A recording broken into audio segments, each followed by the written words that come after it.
Today I'm going to show you how to build a very simple tool but an extremely useful one, and that is a ruler that clips to the face of your anvil. Now obviously this ruler isn't built accurately enough to do any precise measuring, but there is often a need when you're forging to just have a quick reference to let you know where you are in the process. And this ruler does allow you to do a quick check right at the anvil without stopping what you're doing to reach for another tool. The material I happen to be using today is 1/8 inch by 1 inch flat bar, but you can really make this out of just about anything. It just has to be sturdy enough to clamp firmly to the anvil and not be knocked around while you're hammering on the face of the anvil. This piece is 16 inches long, but you'll have to tailor that to fit your anvil.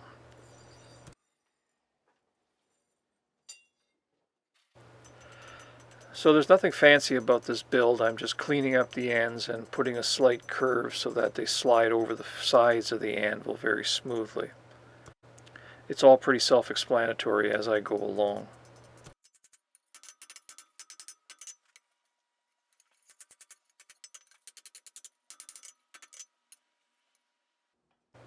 So this is the clip that fits on the inside edge of the anvil. I just want a simple bend here. I don't want there to be a lot of spring on this side.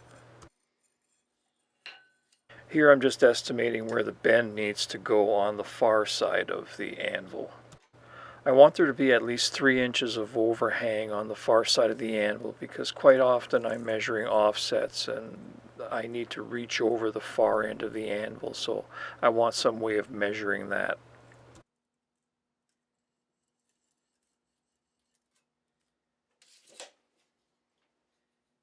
I'm going to use this chalk mark to set the piece back in the fire, and that's going to let me know where the bend is located so I can make sure that it's sitting in the hottest part of the fire.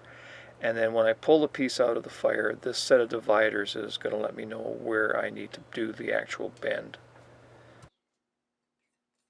Here I'm just transferring the mark to the other side of the piece so I can put it in the fire with the clip facing up.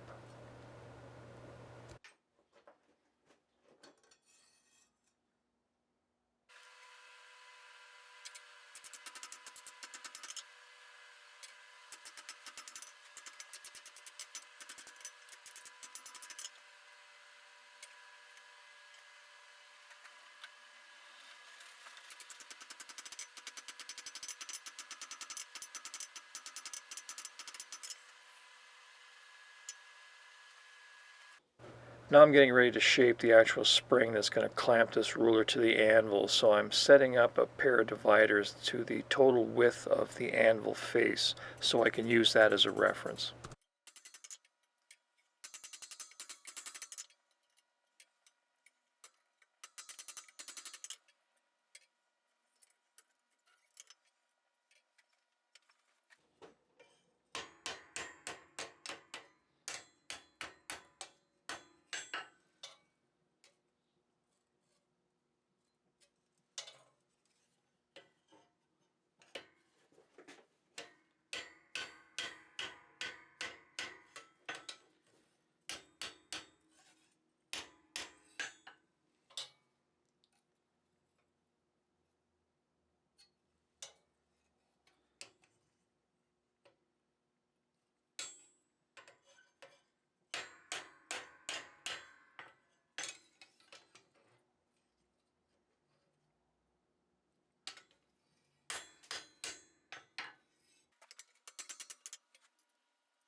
I've decided that I need to tighten up this curl quite a bit, so I'm driving a chisel in here just to act as an anvil, and that's going to allow me to hammer the curl a little bit tighter, but still keep it clear of the main bar.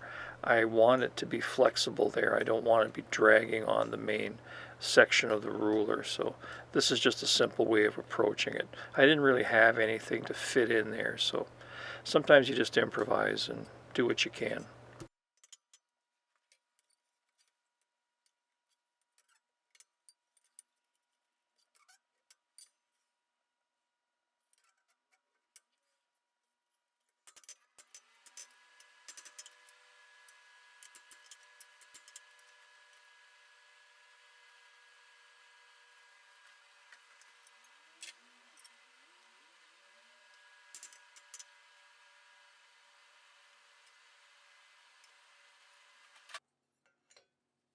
So after a few minutes of fine-tuning, I have everything set up the way I want it. There's just enough tension to provide a snug fit to keep the ruler in place, but you don't need a crowbar to take it off when you don't want it there. So now it's just a matter of using a ruler to mark off where the file marks need to go to measure off the inches. The first mark lines up exactly with the corner of the anvil, and then I just work over from there. The thing I like about this type of ruler is that it's very sturdy and reliable, so you can clamp this onto your anvil 100 times and that first mark is always going to line up exactly where you laid it out.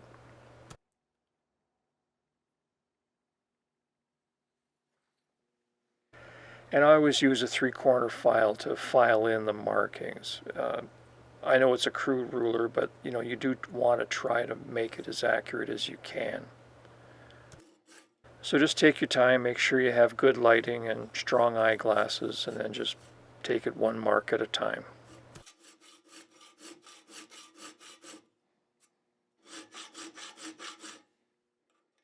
I do the long markings by first establishing the location of the cut, and then I'll slowly lower the handle end of the file until I get the length of the cut that I want. And then you just work your way along, and every once in a while you stop and sight down the length of the thing to make sure that all the lines are the same length. Again, it doesn't have to be that accurate, but it does look nicer if they're all roughly the same length.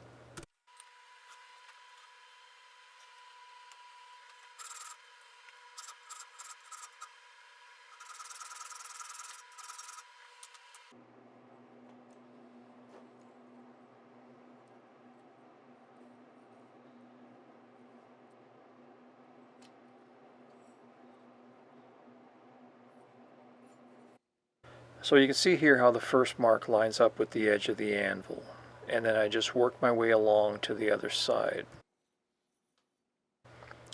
Now this is the far edge of the anvil, and you can set this ruler up any way that you want, of course, but the way that I use it, I always need to want to measure from the outside edge going outwards. So this section of the ruler basically tells me how much I have overhanging that edge of the anvil. Now it worked out very nicely here because I happen to have a mark that lines up close enough with that edge, so I just continued the ruler straight across. But if I didn't, I would leave a space right here so I would know where that ruler started. So basically what I'm after here for the way that I work is 2 separate rulers, one that starts from the inside edge and measures into the face of the anvil, and one that measures from the outside edge and measures out from the face of the anvil. And that gives me the information that I need when I'm doing production work and trying to get a lot of pieces to look exactly the same. Hi, I'm Dennis and thanks for watching. As most of you know, for the past few years I've been producing YouTube videos on a part-time basis.